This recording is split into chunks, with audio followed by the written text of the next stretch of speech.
See, we plan ahead.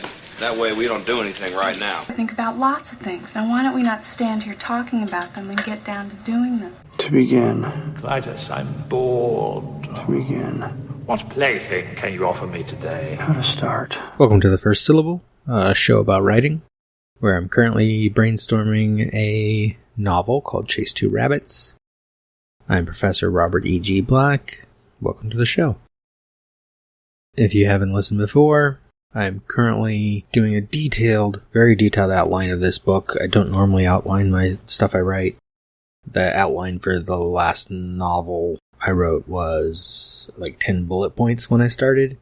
By the end it was 20, and then I had some pages of notes about characters and whatnot.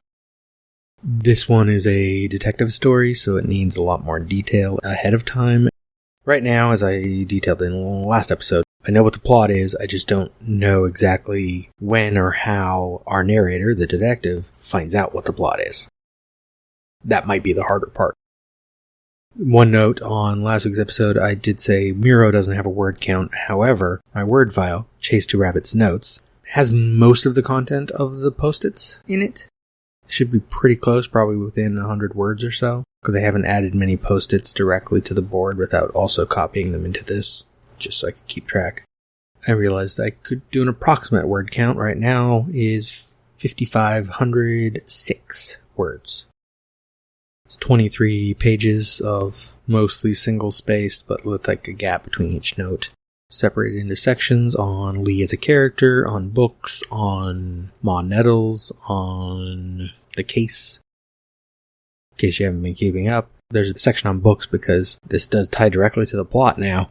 Lee has recently come into, by luck, at a bookstore he frequents, a collection of books that someone left behind when they disappeared. And so sort of whenever he goes back to his apartment, he can be sorting through this box, and it creates a sort of punctuation, as well as tying back to the plot eventually, in a weird way. So there's a section on those books, what they are, because I want him to know about these things. And there's a section on Ma Nettles, which is the place where Lee lives and works out of. His apartment/office is on the second floor of Ma Nettles. Ma Nettles has a sort of restaurant, diner kind of thing down below, and then is like a boarding house up above. That's why on Miro, I have a section of purple cards for the people who live at Ma Nettles, because they will all get mentioned even if they don't connect to the plot, though 2 of them do indirectly connect to the plot.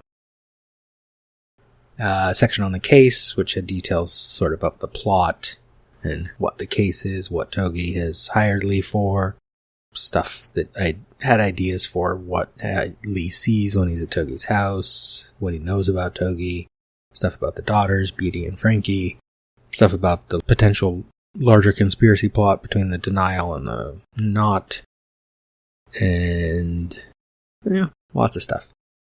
That section goes on for several pages. Then supporting cast, which was just notes on people. Each of these people ended up with a separate pink card in the Miro board. And then a miscellaneous section, which was just ideas of places he could go. For example, I thought that was named for something. Why did I name it that? I was going to say, for example, I named this thing after something in a movie, and now I don't know what movie it was. A casino called Del Mar's. I think that might be a reference to Casablanca, but I don't remember what it means. I'll find one that I do know what it means. Where are we? Actually, I think most of those are character names. Let's see. There's a bar in Goblin Town called the Blue Pirate. It is... I don't know who owns it. Does he own it? This guy named Royal Stones. He's a bondsman, a fence. Everyone calls him Royal Flush. He works out of, and he might own this bar called the Blue Pirate, which is where fences and forgers frequent. It is named after the Blue Parrot in Casablanca. That's one, for example. There is a ship that figures in near the end of the story that is called the Butterfly, that is specifically named for La Paloma, the ship in the Maltese Falcon. Because La Paloma, one of the translations, is a butterfly. It's also a dove, but I like butterfly better. I have this weird thing. This will be the rest of the episode, then quick, and then I'll get out of here. Keep it short. I have this problem sometimes where I want to avoid names that are too much earth.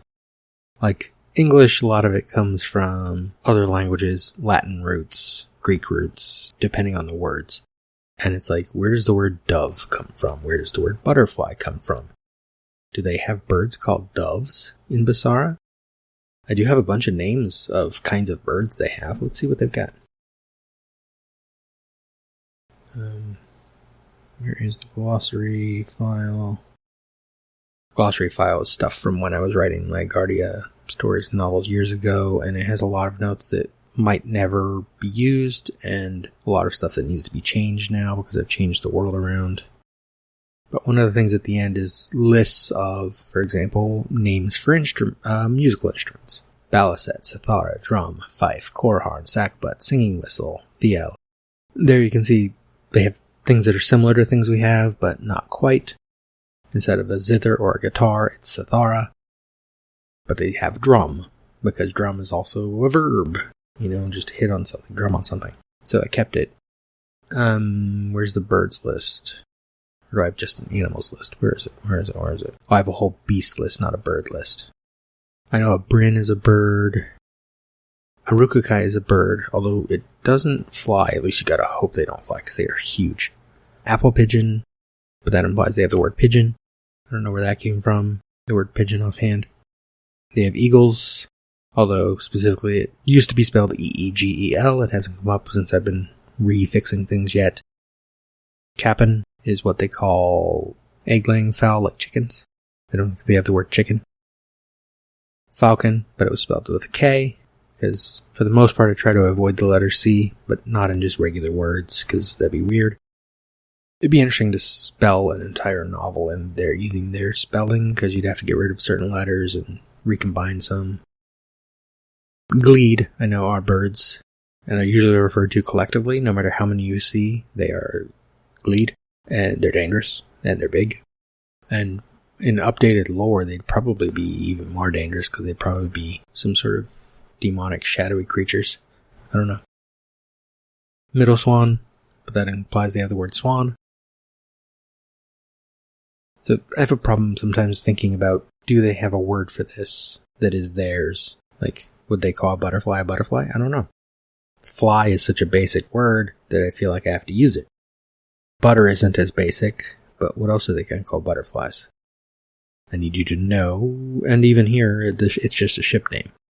It's not that I'm talking about butterflies. Language. Now, could I write the whole book in their words? That was one of the things I had this list at the end of the glossary I used to, which was words to replace. Like, they didn't have the word underneath or beneath. It was just neath. And I would do global replaces, like find and replace on Word after I'd finished. I wouldn't try to remember to write all these things. There was a whole page of these words that need to be replaced. The word instead, the word because, the word perhaps. And some of that was just trying to sound kind of folksy, giving them some colloquialisms. When I wrote the original story, The Escalor, because that was the first Guardia Basara related thing I wrote. But a lot of that doesn't need to be there. Some of it does. For plot reasons related to the end of one of the books that I haven't gotten to a rewrite of yet. Ken and Kelly are words that mean, Ken means I understand, which is similar to a word we have. Kelly is the opposite, meaning I don't, meaning I'm confused. And those stay. And I love that now that'll have even more set up, because that will already be mentioned other places. That they call boys, and instead of like words like lad and lass, they have Jake and Jenny. And so there's a kids game that I think of as being similar to like a cross between Truth or Dare and Spin the Bottle. I don't know the details because no one's actually played it in any of the stories yet, but it's called Jake or Jenny, Ken or Kelly. And it's where young boys and girls like quiz each other about things about I don't know what. Or dare each other to do things. I'm not sure, because no one's actually played it in a story yet. I just needed a name of a cool thing. Like Rock, Paper, Scissors is Stone, Blanket, Knife. Just to make it different but the same. Instead of Twinkle, Twinkle, Little Star, they have Flicker, Flicker, Ickle Star. Even though they do have the word little.